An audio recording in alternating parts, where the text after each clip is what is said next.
Alrighty, so we have Uriah Hall versus Chris Weidman. So Chris Weidman, they've already fought before. Chris Weidman has a finish over him.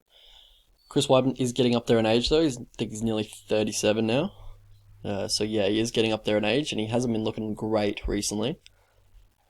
But yeah, he has a win over Uriah Hall. Uriah Hall, famously untrustworthy. Don't really know how he's going to show up, but he does have the skill set to pretty much beat anybody, and the athleticism to really beat anybody. So yeah, Uriah Hall, 2 inches shorter, but has a 2-inch reach advantage. Alright, so we'll break down the striking of these two. So Uriah Hall, Chris Weidman, I think, will be on the front foot in this one. He likes to take the front foot to also give him the opportunity to change levels and shoot for a takedown. Uriah Hall can be persuaded to take the back foot quite frequently. Normally early, he does take the back foot, likes to settle into a fight. Pretty low volume early, likes to get some reads. Except for the Paulo Costa fight when, Paulo really put it on him and kind of forced Uriah to fight him back, or else he was just going to run him over. But yeah, Uriah does have a nice jab to keep his distance when he is getting pressured. He will go for a spinning back kick to the body when he's getting pressured as well. So yeah, he has nice... He does fight well off the back foot. And Chris Weidman likes to fight off the front foot. His striking defense is much better on the front foot, in my opinion. He doesn't reach, he doesn't lean back as much. He keeps a higher guard than he usually would, and also seems to see things a lot better when he's on the front foot. So yeah, he has a decent jab as well. He keeps that lead hand extended just to kind of gauge distance. Also just pop out the jab. But, he does drop it when he doesn't have it extended. He will drop it and it just hangs by at his hips. So yeah, it is open for Uriah Hall to land that overhand right over that, that low lead hand of Chris Weidman. So in the grappling, for Chris Weidman, likely where he wants to get this fight, he's got a very nice single leg. He's a very good wrestler. Once he does get the single leg, he looks to run the pipe or, turn it into a double on the fence, transition from there. Once he does get you on the mat, he looks to be in half guard, land some ground and pound, land some short shots.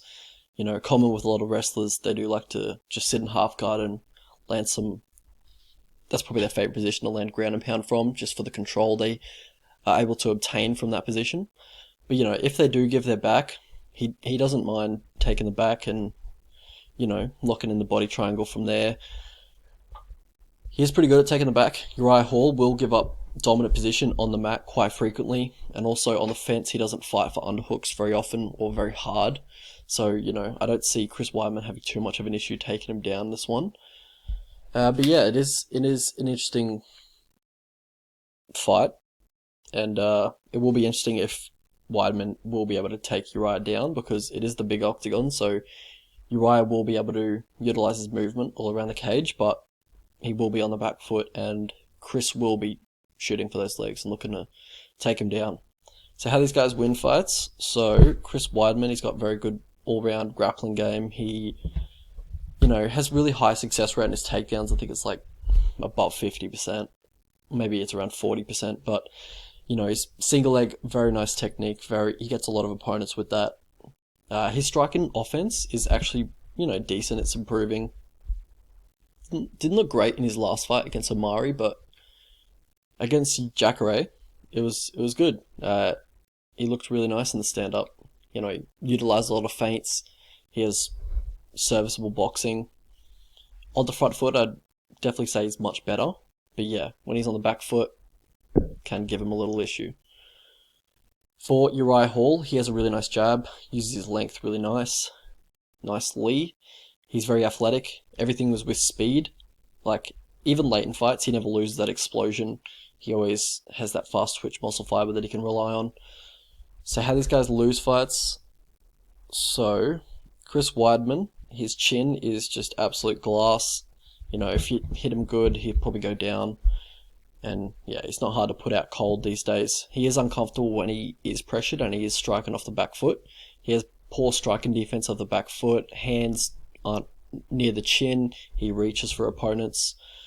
He can, he can slow late in fights in the third round, fourth round, fifth round, especially in high-paced grappling fights. We saw that in the Luke Rockhold fight. We saw that in the Omari fight.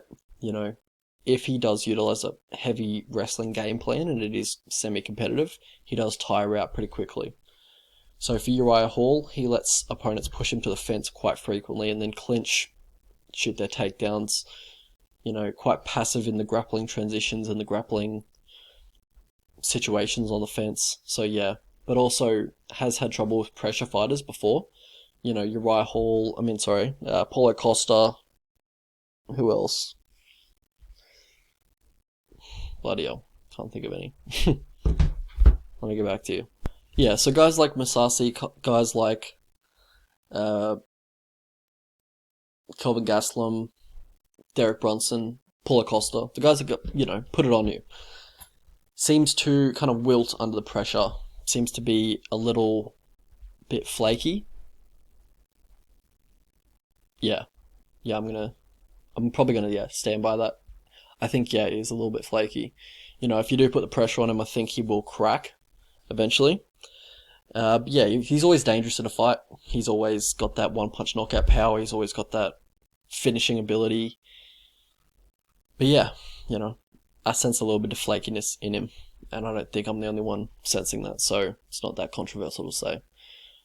So path to victory for these two. For Uriah Hall, look to pump the jab out, stay away from the fence, use your movement, keep the jab, put the jab out, just keep him at distance, extend on your right hand if he starts leaning back with his chin in the air after you pump out the jab. So really extend that shot, but also sit down on the punch, because I think one good shot you can really put Chris Weidman out.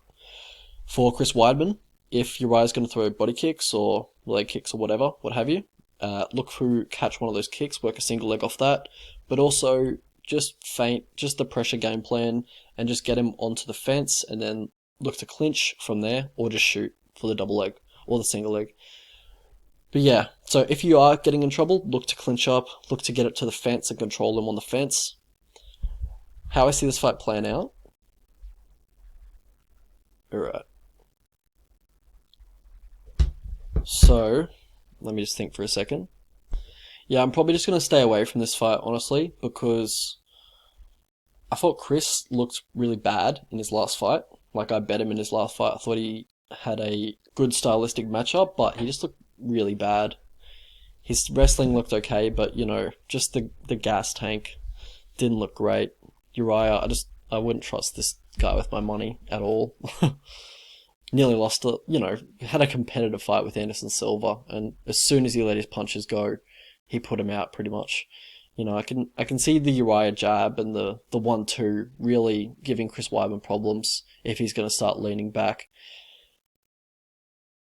But I think Chris will be winning until he gets caught eventually. Because Uriah has a good gas tank. He's always dangerous. He can finish you late in fights. I think Chris is going to be winning even on the feet just with volume, but also getting a few takedowns as well. But I just see him getting caught eventually. Probably gassing out at the end of the second, Uriah catching him in the third round. If I was to play anything, it might be Uriah Hall round 3 if that's a juicy price on that. But I do think Uriah catches him eventually, I think. But I'm not confident. I wouldn't bet either of the money lines at the moment. I think it's about correct. It's about a pick 'em fight in my opinion. Probably just slightly lean Uriah Hall, but I don't think he'll be winning the minutes. But I do think he finds the finish eventually.